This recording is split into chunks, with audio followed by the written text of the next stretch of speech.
Bienvenidos a través de la Biblia con Les Feldick, una caminata de 30 minutos a través de las Escrituras, enseñando verdades bíblicas profundas que cambian la vida de las personas. Ahora, aquí está su anfitrión, Les Feldick.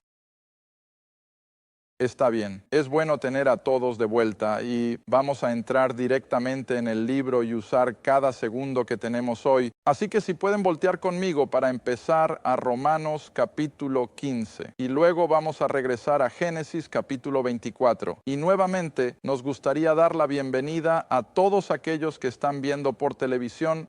Hemos estado apreciando sus cartas y sus llamadas telefónicas y solo pedimos ahora que encuentren una Biblia y un cuaderno y se conviertan en parte de la clase con nosotros. Muy bien, en Romanos capítulo 15, versículo 4, el apóstol Pablo nos escribe a nosotros los gentiles en particular y dice, porque las cosas que se escribieron antes ahora se refiere naturalmente al Antiguo Testamento, así que dice que las cosas que se escribieron antes fueron escritas para nuestro, ¿cuál es la palabra? Aprendizaje. Vea, y por eso estudiamos en el Antiguo Testamento para recoger el trasfondo de todas las doctrinas que vendrán, especialmente de la pluma del apóstol Pablo. Todas estas cosas fueron escritas para nuestro aprendizaje, para que nosotros, a través de la paciencia y el consuelo de las Escrituras, tengamos esperanza.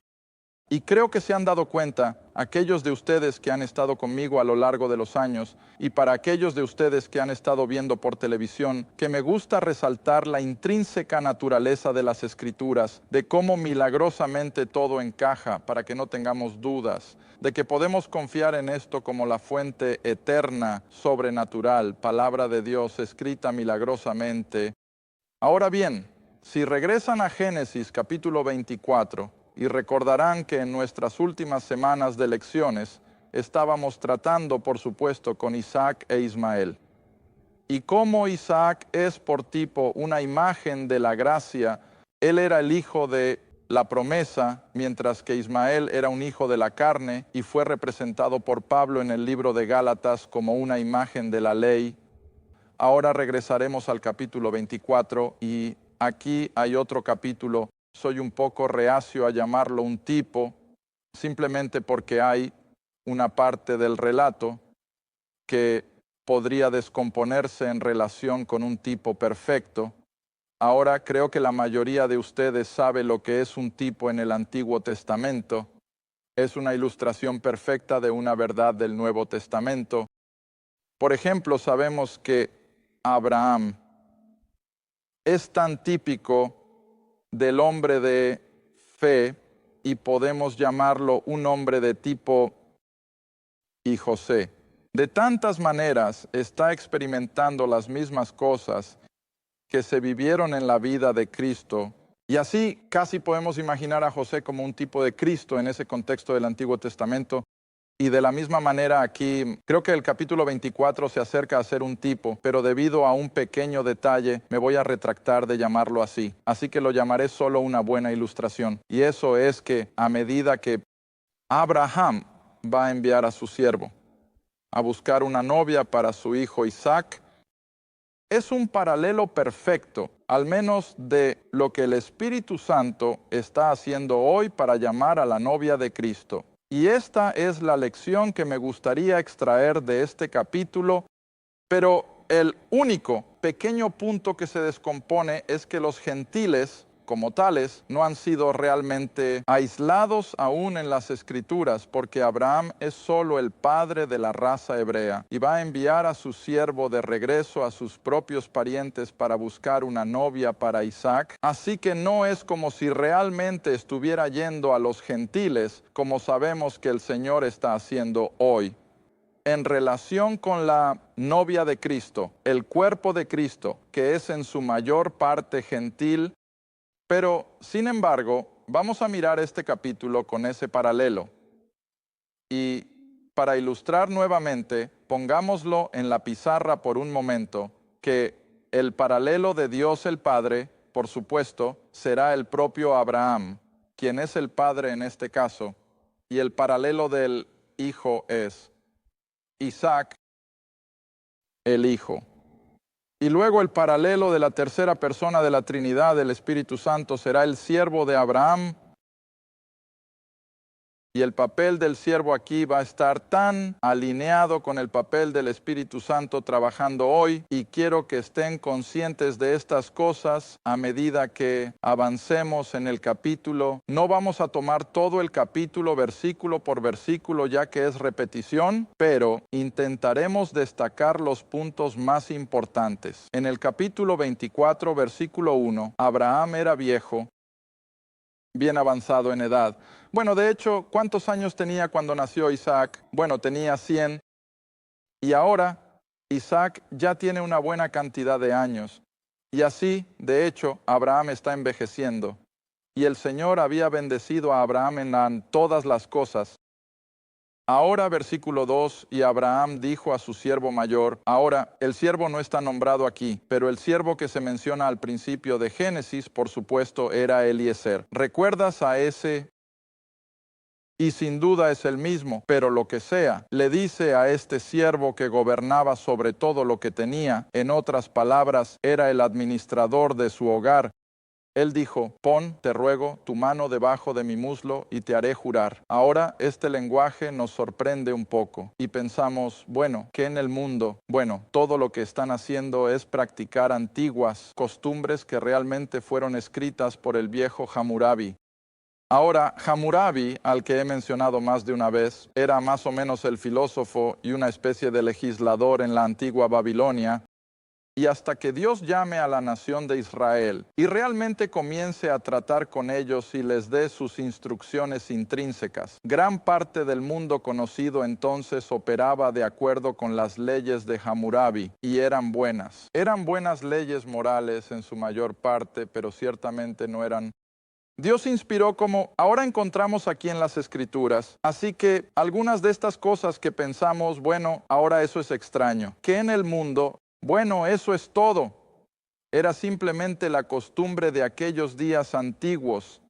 Así que el versículo 3, Abraham ahora le dice a su siervo, te haré jurar por Jehová, el Señor, el Dios del cielo, el Dios de la tierra, que no tomarás una esposa para mí, hijo de las hijas de los cananeos entre los que habito, sino que irás a mi país, a mi parentela, y tomarás una esposa para mi hijo Isaac. Ahora, supongo que este es un buen lugar para detenerse. Esperaba no tener que parar y tomarme el tiempo para borrar, pero voy a tener que hacerlo. Porque para entender de qué está hablando realmente Abraham, cuando dice, regresa a mi parentela, vamos a dibujar nuevamente un pequeño mapa improvisado aquí, la costa del Mediterráneo. Y siempre tienes que identificar nuestra geografía oriental con la ciudad de Jerusalén y luego el mar de Galilea y el río Jordán y baja un poco. Pero muy lejos aquí al este, el río Éufrates y muy abajo aquí en Ur. ¿Recuerdas que hace tiempo en Génesis cuando Dios habló por primera vez a Abraham, o Abraham como se le conocía entonces, que Abraham y su padre Taré hicieron su camino a lo largo del río Éufrates? Y realmente estoy fuera de escala aquí, pero vienen hasta esta área que actualmente se conoce como Siria. Damasco estaría en algún lugar por aquí.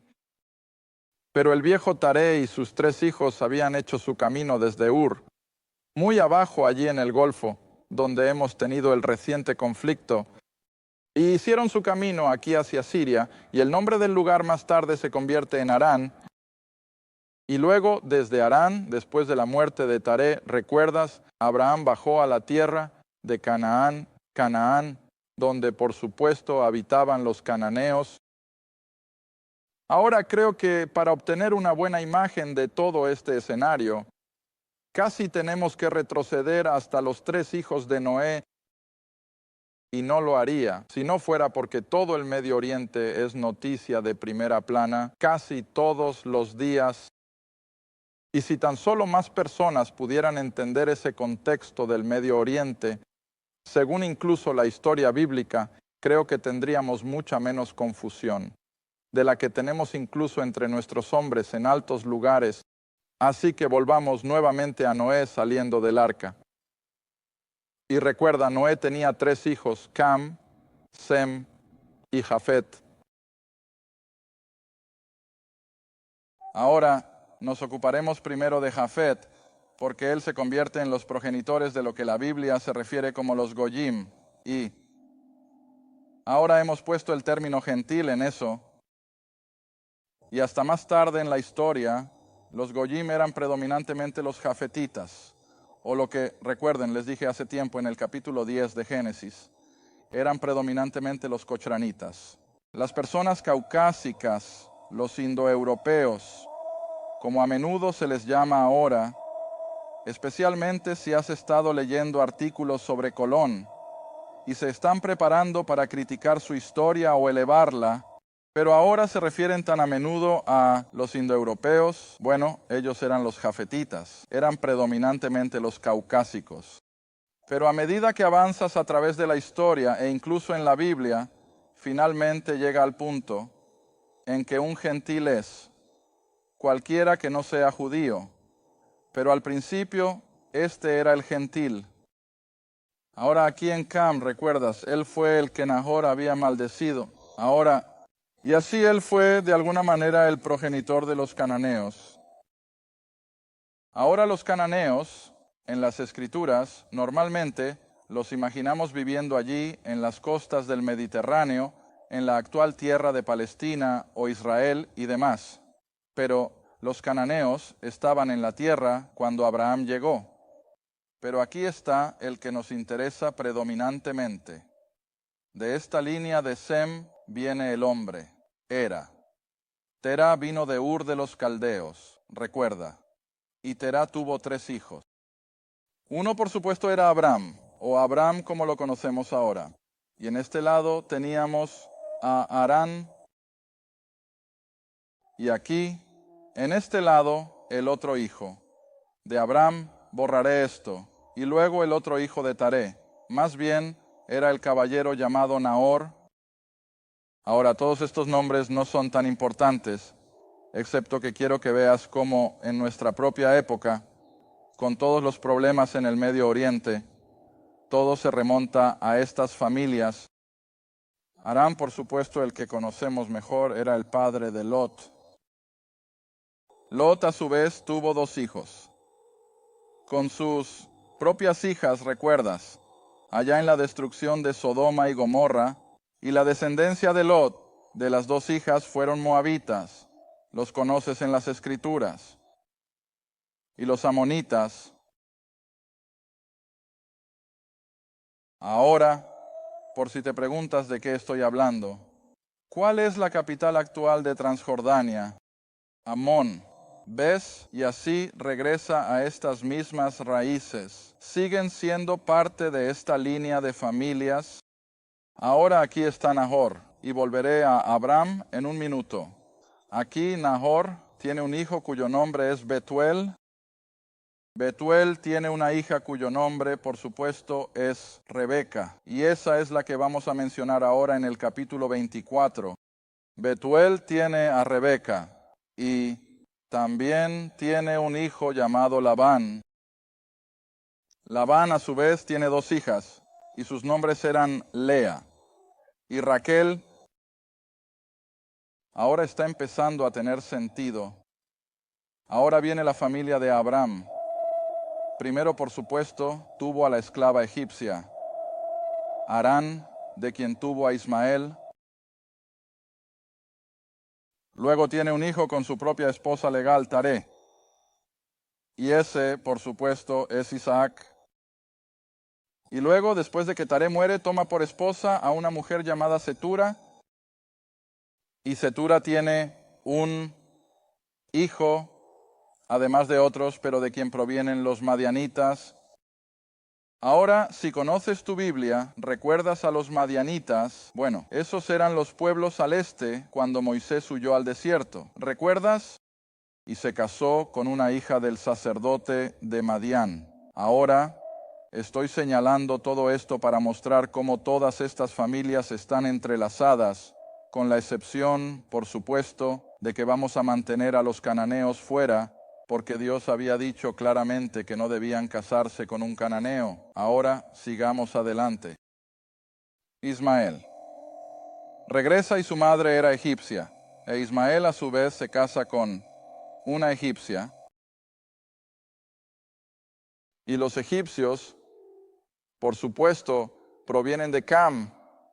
Así que tenemos una conexión entre esta línea de los descendientes de Ismael con los cananeos y los egipcios, y luego se casan entre sí.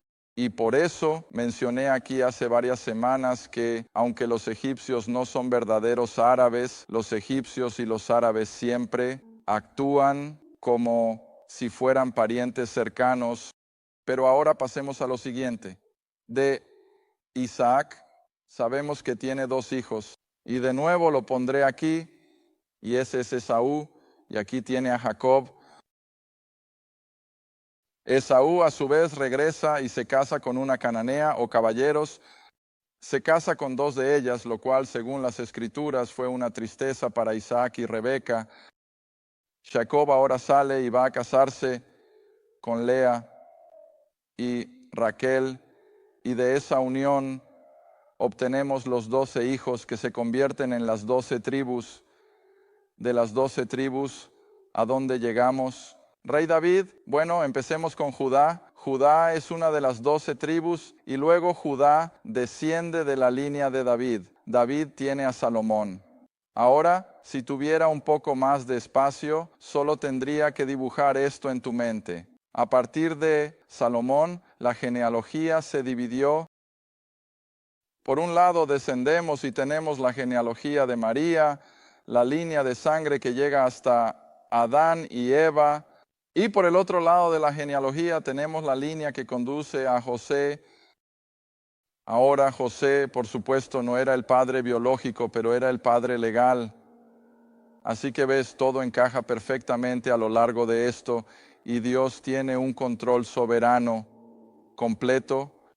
Está bien, ahora pasemos a Génesis 24, recordando que todas estas familias ahora en el Medio Oriente, excepto por Jafet aquí, todas estas familias de aquí en adelante son todas interrelacionadas y por eso tienen tanto odio entre sí, porque son parientes de sangre, simplemente no se puede negar.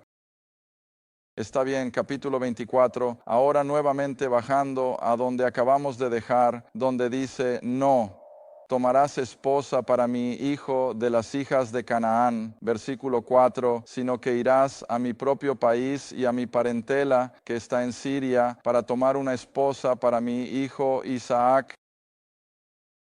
Luego versículo 5, y el siervo le dijo, tal vez la mujer no estará, ¿cuál es la palabra? Dispuesta. Ahora dije que esto va a ser, creo, una imagen en ilustración o paralelo de Dios llamando al cuerpo de Cristo de entre los gentiles. Dios el Padre ha enviado al Espíritu Santo y el Espíritu Santo se mueve entre la raza humana, atrayéndolos, presentándoles el plan de salvación. Y aunque Dios es soberano, y hemos revisado esto tan a menudo en nuestras clases, aquellos de ustedes que han estado conmigo a lo largo de los años, es una de esas cosas que es difícil de reconciliar, es Dios absoluto en a quien elige. No tiene nadie más una oportunidad. ¿O cómo funciona todo? Bueno, creo que lo que tienes que hacer es poner los 2 pensamientos en una conciencia de que no es uno u otro. Y por supuesto de lo que estoy hablando es totalmente la elección soberana de Dios. O se usa la palabra elegido, se usa el electo, se usa predestinado, y en contraposición a eso tenemos la libre voluntad. Ahora, hace mucho tiempo, en la época de los reformadores, Calvino, por supuesto, era de la opinión de que somos elegidos. Y luego aquellos que abusaron de la enseñanza de Calvino llegaron tan lejos como para exagerar y decir, bueno, si eres elegido, no hay nada que puedas hacer al respecto. Si eres elegido, nadie tiene que hacer nada para ganarte estás dentro. Si no eres elegido, estás fuera. No hay nada que puedas hacer al respecto. Bueno, sostengo que ese enfoque es bastante ridículo. Pero verás, en la época de Lutero y Calvino, con ese enfoque, apareció un individuo llamado Arminio, y estoy seguro de que todos han oído hablar de la perspectiva arminiana. Bueno, Arminio era de la opinión opuesta, y esa era que Dios no tiene nada que ver con ello. Todo depende del libre albedrío del individuo. Bueno, verás, esa es la otra extrema. Y así, lo que tienes que ver en este versículo aquí, versículo 5, es que tiene que haber una disposición. Pero por otro lado, a medida que avanzas en este capítulo, puedes ver que Dios definitivamente tenía sus manos en toda la situación. Todo seguía encajando. Y el siervo aquí estaba asombrado. Apenas llega a Siria y le pide a Dios ahora, dijo la chica que debe ser la elegida. Déjala cuando le pida agua decir, bueno, no solo puedes beber, sino que también daré de beber a tus camellos. ¿Y qué pasa? La primera chica que aparece es la elegida. Bueno, ahora, ¿cómo vamos a reconciliarlo? Mantén tu mano en Génesis y volvamos hasta una de las pequeñas epístolas de Pedro, primera de Pedro. Primero Pedro, porque ver esta cuestión de la soberanía de Dios y el libre albedrío del hombre nos acompañará desde Génesis hasta Apocalipsis. Y más vale que lo reconciliemos desde el principio. Primera Pedro, allá al final de tu Nuevo Testamento. Primero Pedro, justo allí en el capítulo 1, versículos 1 y 2. Donde leemos, Pedro, un apóstol de Jesucristo, a los extranjeros dispersos en Ponto, Galacia, Capadocia, Asia y Bitinia. Ahora el versículo 2, elegido según el cual es la siguiente palabra, previsión. Y ahí está el secreto para entender toda esta doctrina. ¿Por qué? ¿Puede Dios elegir algunos y no otros debido a su previsión? Porque sabe lo que un individuo hará con su oferta particular de salvación. Muy atrás aquí, ¿por qué vino Rebeca a dar de beber al ganado y conocer al siervo de Abraham en el momento apropiado? Bueno, naturalmente fue la obra soberana de Dios, no hay duda de ello, pero ¿qué era ella? Ella estaba dispuesta. ¿Y por qué estaba dispuesta o por qué fue elegida? Porque Dios sabía que ella estaría dispuesta. ¿Por qué algunos de nosotros somos salvos y nuestros amigos y seres queridos no? No porque seamos especiales, no porque seamos mejores, sino que Dios en su previsión pudo ver lo que haríamos con la oferta de salvación y en consecuencia, como dice Pablo, ahora estás de vuelta en Pedro, solo regresa a Efesios y verás de qué estoy hablando. Simplemente regresa un poco a la izquierda y llegarás a Efesios capítulo 1, versículo 4. Y sé que este versículo ha confundido a muchas personas, pero espero que esto satisfaga algunas de sus preguntas, que no es que alguien se quede sin una oportunidad y que Dios simplemente haya señalado a ciertos individuos, sino que Dios en su previsión sabía lo que cada individuo haría en el ejercicio de su propio libre albedrío y luego, por supuesto, podría decir el versículo 4 de Efesios 1, según como nos ha en pasado elegido en Él, cuando antes de la fundación del mundo, para que seamos santos o apartados y sin culpa ante Él en amor. ¿Por qué podría Dios elegirnos? Porque sabía lo que haríamos. Esa era su previsión. Y tal vez esto ayude. Ahora no podremos terminar el capítulo 24 en esta media hora, pero regresemos al capítulo 24 y avanzaremos. Y luego, para aquellos de ustedes que están en televisión, continuaremos la próxima semana. Pero ahora, en el capítulo 24 de Génesis, versículo 5 dice: si la mujer no quiere seguirme aquí, llevo a tu hijo de vuelta de donde viniste. Ahora creo que la palabra clave en este versículo, para entender de qué hablaba el siervo, es una representación del llamado del cuerpo de Cristo. Creo que lo que se está abordando aquí es, bueno, tal vez deberíamos continuar con el versículo 6. Y Abraham le dijo, cuídate de no llevar a mi hijo allí de nuevo. Y la palabra clave es de nuevo. Ahora, a lo largo del libro de Hebreos, encontramos la palabra una vez, ONCE una vez. Esto lo hizo Cristo una vez. Esto lo hizo una vez, una y otra vez. ¿Y qué se está implicando aquí? Cristo no va a volver una segunda vez para ir a la cruz.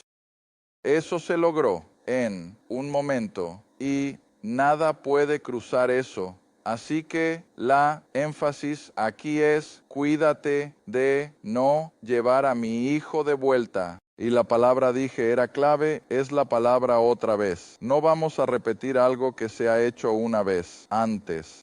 Está bien, versículo 7, entonces, el Señor Dios del cielo que me sacó de la casa de mi padre y de la tierra de mi parentela y que me habló y me juró diciendo, a tu descendencia daré esta tierra. Y por supuesto, está hablando de Canaán, enviará su ángel, que es, nuevamente recuerda, el ángel del Señor que es Cristo en su personalidad del Antiguo Testamento, y tomarás una esposa para mi hijo de allí, es decir, de Siria, y si la mujer no está dispuesta, entonces estás libre de este mi juramento.